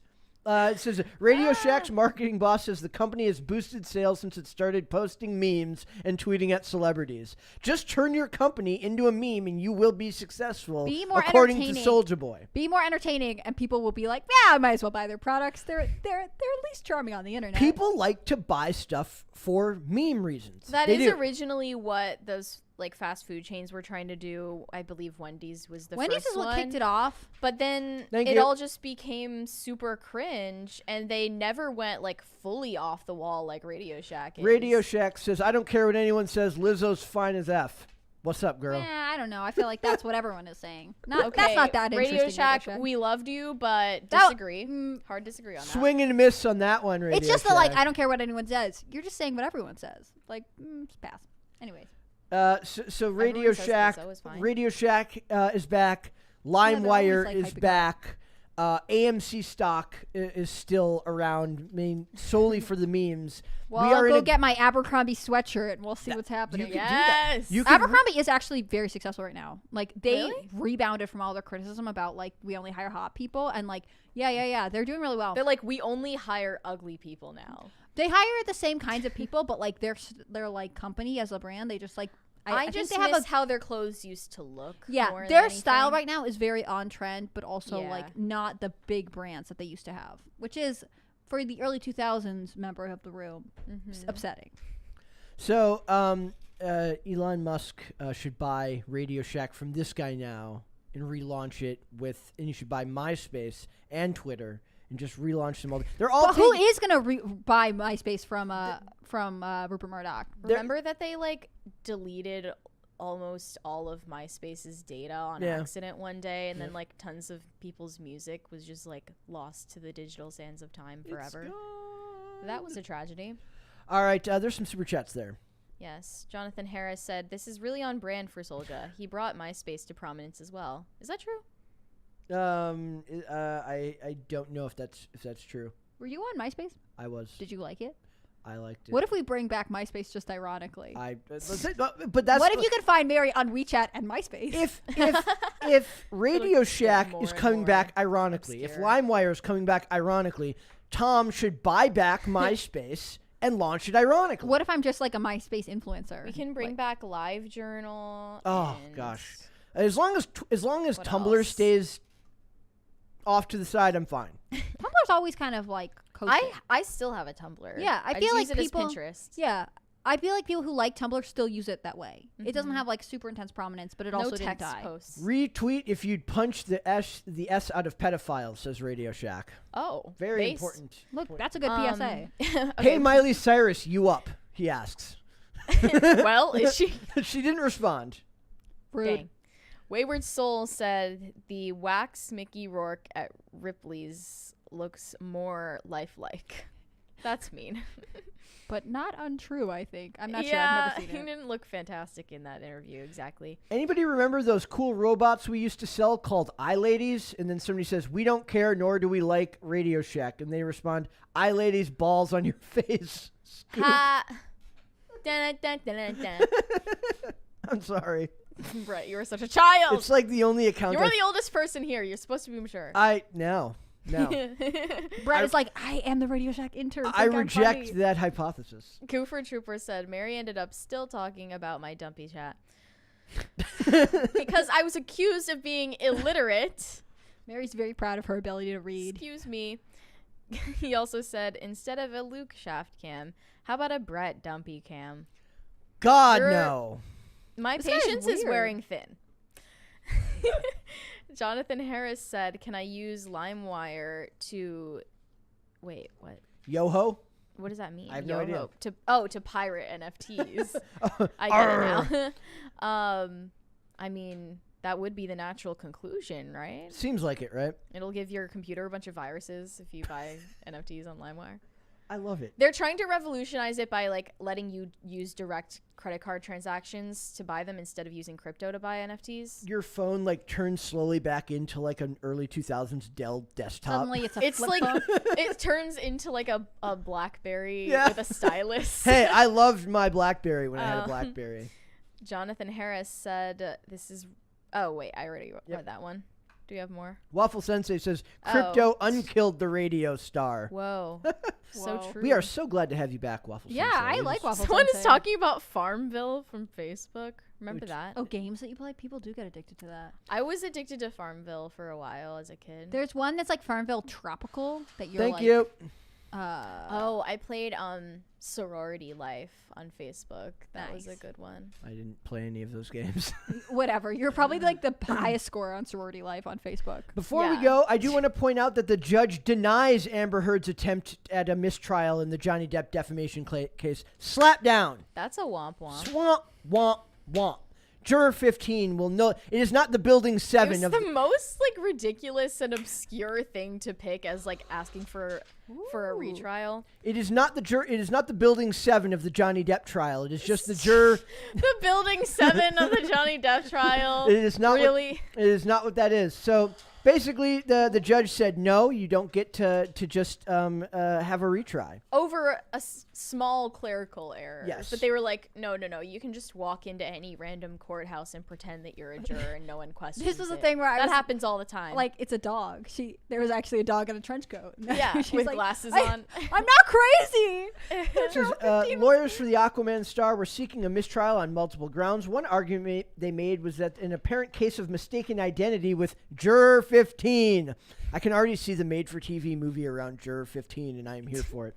Is that the wrong person from a household reported to court. In her order on Wednesday, the judge said that the juror filled out the jury questionnaire properly and was questioned by both sides. Quote, the parties are also questioned the jury panel for a full day and informed the court that the jury panel was acceptable. And that's what everyone that I've heard talking about this said was going to happen. Like, look, you had a chance to strike them down at any point and you didn't. Yeah. This is your own fault, incompetent lady lawyer from Amber Heard. I still wish that we could have a retrial because I want our society to become more insane. And that's about where it is. No, I think there are more interesting defamation cases we could hear. What do we think Amber Heard's going to do now? I think she's going to start her own YouTube channel and be like, here's my side of the story. That's what I'm hoping for. she's And a- then she'll be like, and here's a TJ Maxx haul. TJ That Maxx would be haul? really. That would be really. That funny. would actually be a Great. genius. She became move. like a TJ Maxx influencer. She's an Gosh, ambassador. TJ Maxx makes a her the brand ambassador. for She takes TJ over their Maxx. Instagram. She Tell you, Amber, there's But options. only the one in the Hamptons, not the rest of them. There's supposed to be one in like LA that like sells like lots of designer goods. Oh. Maybe she can do it for them too. And also, there's going to be another documentary on how social media warped the trial, which basically means womp, womp, womp. Social media warps everything. Is Elon Musk paying for this on her behalf? It says, A Marriage on Trial, Johnny Depp, Amber Heard, and the Truth in the Age of Social Media will premiere July 13th. It says the 30-minute documentary will focus on the two distinct reactions, those who couldn't get enough and those who received more than they wanted, to the Depp versus Heard defamation trial. And just listen to the people that are interviewed, and this is what I thought was really funny. So when you hear that name, like how social media manipulated the trial, you already know what the angle is going to be here. It says, Heard's attorney, Ellen Bredhoft, National Coalition Against Domestic Violence CEO, Ruth Glenn, American University law professor and gendered violence expert, Jamie Abrams, NBC News senior breaking news reporter Donna Madani, NBC News Tech and culture reporter Kat Tenbarge, People Magazine's Nigel Smith, and more are interviewed for the documentary. So I imagine that the gendered violence expert and Heard's attorney, I noticed I don't see Camille Vasquez on there anywhere. I'm guessing that it's not going to be a documentary set at like presenting both sides of the argument. The idea here is that like Yeah, I was gonna ask you like what's the production house behind this? Something already affiliated with Amber Heard. It Yeah. seems like a PR move. Like I feel like whoever her PR agent is like paying someone to do this or somehow like this is It from might NBC. not be terribly biased. We'll have to see. So that's that's from NBC, and it is interesting. Like all the pictures that I found when they were talking about this, it's all women outside screaming justice for Johnny Depp. It's like Yeah, but I think that's just like women simping. yes, he's a heartthrob. They all just he is still a heartthrob. So there's a couple more super chats. They there. think if they yell enough for him, he'll marry one of them. well, I Right. mean, he married Amber Heard, so maybe True. his Like judgment the crazier is. you are. Yeah. I've never seen a picture of her being a Johnny Depp fan, like with a sign at a premiere. Fair enough. Goofer Trooper said, "I'm sorry, Mary. I'll be a good boy from now on. Oh, frowny face emoji too. Your apology is accepted." Is it? It is. Yes. We don't hold grudges here. Well, Bad App said, "I destroyed a lot of computers on LimeWire, cranking it out." Cranking that actually. oh man. How many that's? How did many you that's crank? did you bad app? How many that's did don't- you crank? Everyone, super chat. How many with your dollars? Like the amount of dollars. How many that's you have cranked? From LimeWire. How much did LimeWire help you crank that? I need to know. Jonathan Harris said, clarification, maybe not full MySpace as a platform, but he played a big part as one of the first musical artists to advertise their music on social media platforms. And that became like a mostly music platform later on. It was mostly there Yeah, for I still feel is. like in bands. some ways it like the way SoundCloud like is now kind of where a lot of like rappers and Yeah. like Billie Eilish got a big start on SoundCloud. Like that has early MySpace vibes. It would be to like me. if you mixed early era Twitter with what like SoundCloud is. There's an artist that I used to really love called Lights from Canada. She plays the guitar, very very good. She got her. I don't know if she got her start there, but that was the first place I saw her. And then I have a friend who's a DJ. Is she single? Should you ask her out? She's married. She's married to like the guy from like As I Lay Dying or something Oh, like I'm that. Maybe, Them's the breaks. it's somebody else. But As Borscht says. some famous other band musician. But eventually got like her to like a friend of mine's a DJ in Canada and got her to like sign an album for me. It says like Brett Keep On Rolling, like because he skated too. And it's just funny because I don't know if she knows what any of that means, but she signed the album and I'm just like, oh god. Waffle Sensei said, "Miss you guys too." Heart emoji. Aw. That's sweet. We are so glad that you are back. I actually am. I feel like Waffle Sensei's been with us like He was always with us in spirit. yeah, but like he was one of the like first active might have been- like He is super an OG. chatters that we had. I think he was the like, first. I think Waffles and Hava Owens were the first actual super chatters that weren't like Andy. I think Andy might have actually sent us our first super chat to make sure it was working. Remember Yeah. one of the first live episodes Lydia was on, and so Andy super chatted like, "I love love her." Lydia, and I yeah. was like, "Stop." Biggest fan of Lydia. Yep. Tiger Gang 66 said, Ooh. Brett, you mentioned before you followed a channel that covers SJW stuff in comics. Is it ya boy Zach? Saw Mary on IRL and now I'm here. Good stuff. I follow just about all of them. I follow Zach. I follow Yellow Flash. I follow Thinking Critical, Comics by Perch, Ethan Van Sciver, all those guys. That's like a hobby because I don't read the comics as much as I used to, but I do find that the industry as a whole became kind of a microcosm of what happened with Gamergate, what's happening, what we call culture war, seeing what happened in the comic book industry. I'm not sure if you're referring to, because I was talking yesterday about it's at like $1.5 million now, what Eric July made for the Rippaverse ESOM #1. All those channels are ones that, like, because we don't cover as much of it here, like, there's a lot of channels where that cover a lot of the stuff that we cover, and I have a hard time, like, watching those videos because I don't want it to influence what we talk about or how we talk about it or what we talk about. We're actually pretty lucky to be able to get to most of that stuff quicker than a lot of those channels because we do it for, like, a lot of those, that's like a passion project, or they're making it on their own time because it's work for us. We're able to kind of structure everything and get stuff out quicker. I still watch a lot of Clownfish TV as well. They don't really do comic reviews as much, but yes, there's a great video where they talk about the director from Terminator Dark Fate and how he claimed that he had been traumatized by his bad movie opening. It's trauma. So yeah, I follow all those channels, and they're very, very good influences as far as, like, if you want to look at people who are articulate and know how to explain their point unapologetically, they're very good for that. I kind of look up to a lot of those guys, even though I don't watch as much of that content as I used to because I just don't have the time. Because you're a busy working podcaster now. Busy. Very busy. Busy. Goofer Trooper said, Mary, will we finally see you on Beanie Show again? That's a great question that I wish I had the answer to. You probably will. I mean, Mary is like... You probably will, yes. At some point. I just can't tell you exactly when. All right. Hannah Claire, before we go, do you want to tell everyone where they can find you on social media? On social media. You can find me on Instagram at hannahclaire.b. You can find me on Gab at hannahclaireb. And you can find me, of course, on timcast.com. Click on the read tab. I'm there 5 times a day. 5 times a day, 5 days a week. Yes. Perfect. Mary, where can they find you? Other than Beanie Man Show. You can find where me. They apparently cannot find her. Never. You can find me on Instagram or WeChat at CloserKitty. And when I post articles on timcast.com, I promote them there. She does. We got one more super chat in there. So it says... Mary, you would have loved MySpace. It was the everything platform. Personally, I had a fully programmed Legend of Zelda original game on my homepage and Sublime playing all day long. I really wish that, like, Instagram or some one of these, like, current platforms would let us have, like, a song that you play on your profile. Mary, if you had to have a top 8 friends list, who would it be? That's so much pressure. It really is quite, like, a toxic feature. It is a horrible feature. Oh my so God. Many friendships of, like, middle and high schoolers. Just think about that. I was explaining to Mary, I don't think she's far too young to know what AOL Instant Messenger was, but I was explaining to her how most of young adult anxiety now comes from a girl or a guy posting vaguely emo song lyrics and leaving you to wonder if those song lyrics were in fact about you, or if they were about someone else, or if they were just song lyrics, and you're left just wondering who that person was talking about. So that's the toxic culture we developed. So dramatic. The internet is just bad. I mean, it's better than what we have now. That's for sure.